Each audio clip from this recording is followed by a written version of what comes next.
Boy, oh boy, oh boy. Things are getting spicier and spicier every single day. It ain't even January yet, y'all.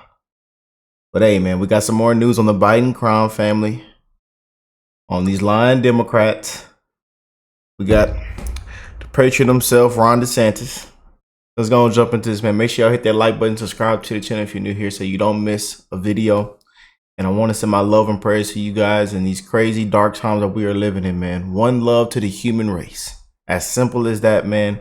Prayers for Trump, his family, his cabinet, his team, because we don't know what to expect next. It's a lot of crazy things going on. Merry Christmas. And let's see what's going on with Ron DeSantis, man. Now is Florida Governor Ron DeSantis. Governor, been dying to talk to you tonight about this. Do you expect that, given the reaction to this pardon, that Biden would also issue a pardon to, I don't know, President Trump or any of Trump's associates proactively? Oh, boy. And preemptively? Well, Laura, I think the American people spoke on that. Here you have Joe Biden. One, he lied to the American people again, and his whole presidency has been a blizzard of lies. Yeah, lies after lies after lies. All Democrats do is lie. And they say they're above the law. Oh, man, it's been a whole Ponzi scheme, man. A complete scam. And it's an absolute disgrace what they've allowed to happen, man. A disgrace, man. And that's why we the people spoke loud and clear. But he didn't just pardon his son on specific offenses or even commute the potential sentences there. He pardoned him for everything from going back to 2014 to the present. Why? Because they wanted to be able to protect against any inquiries into the Biden family business. And we know that has been subject to scrutiny for many, many years. And so this is a guy that came into office saying his predecessor was a threat to democracy, a threat to our institutions. And what does he do? He corruptly abuses the pardon power to give his son blanket immunity and by extension, protect himself from having any inquiry. I think it's the opposite with President Trump. They manipulated the law to go after Donald Trump for political reasons. And just think about it, Laura, you've watched politics for a long time. If the electorate actually believed Donald Trump was guilty of serious federal crimes, he would not have been elected in the manner that he did. So the American people spoke, not only rejecting Biden-Harris's policies, but also rejecting the abuse of the legal process against Donald Trump. Those cases are dead. Donald Trump doesn't need a pardon. I think if Biden tried to do it, it may just be too cute by half. You need a patient up there. I'm glad we got one sitting right up there. I promise you. Boy, it feels good, man. Ron DeSantis never lets you down. President Trump don't need a pardon. What y'all think of that, man? Comment down below.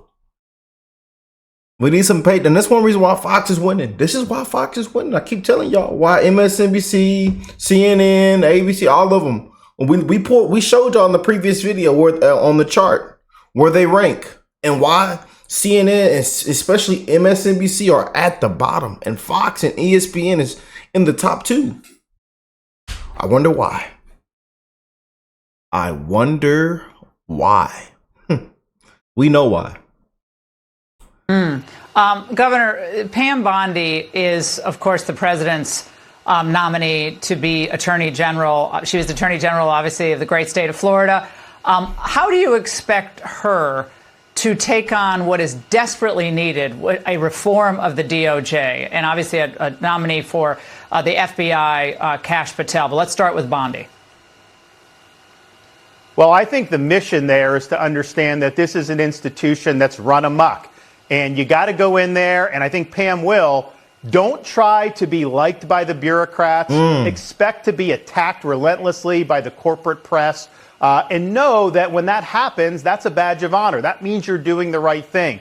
The bureaucrats are not going to like you. They're going to try to stifle. So you got to go in with that mindset, understanding we need major reform. And then I think you also have to go in understanding the levers of power that are available to you, because they will try to frustrate. Maine justice has, of course, become a cesspool. You also have little outposts that think they're immune from accountability, like the Southern District in New York. So have a plan to be able to go bring accountability to that and restore the rule of law. There's a lot that needs to be done. I was back in the day a special assistant U.S. attorney 20-some years ago.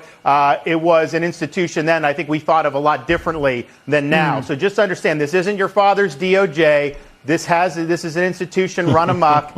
You are going to ruffle feathers. People are going to be upset when you do the right thing, but take that as positive feedback. Now look at what they did to you during COVID. Look at what they did to you from the beginning, and you just kept going on hurricane relief and all the rest. Hurricane, yep. Now, Governor, the FBI itself has also been a cesspool of corruption. Not to say there are not some good people in the FBI, there obviously are. But what do you say to the senators on Capitol Hill that are already quietly vowing to put up roadblocks to the president's choice to be FBI Director Kash Patel? What do you say to them given the outcome of this election?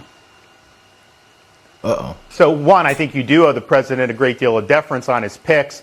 Kash Patel understands the problems with the FBI, and he is a reformer that will not be captured by the bureaucrats. Contrast that to our current FBI director, Christopher Wray. We remember when he got appointed back in 2017, he immediately became a company man and was captured by that institution. He has not reformed it in any way, shape, or form. And so I actually think Kash has a lot of very significant experience that's important here. But put that aside, you can be the smartest guy in the world, you can have all this experience. If you don't understand that the institution needs to be reformed, if you get captured, then you're done. You're not going to be effective. And so I think Donald Trump in this pick and others, he's making sure he's getting people who have the proper posture to these institutions. These are not the revered institutions that they may have been 30 years ago. These are very problematic institutions. Kash understands that. I think a lot of Republican senators understand that, but apparently not enough do. Do you expect him to get confirmed, Governor? I do. All right. Governor Desantis, thank you so much. Great to see you. Oh, man. What do y'all think of that? Comment down below. DeSantis letting it all out, man. Telling it how it is. Yes, indeed, man.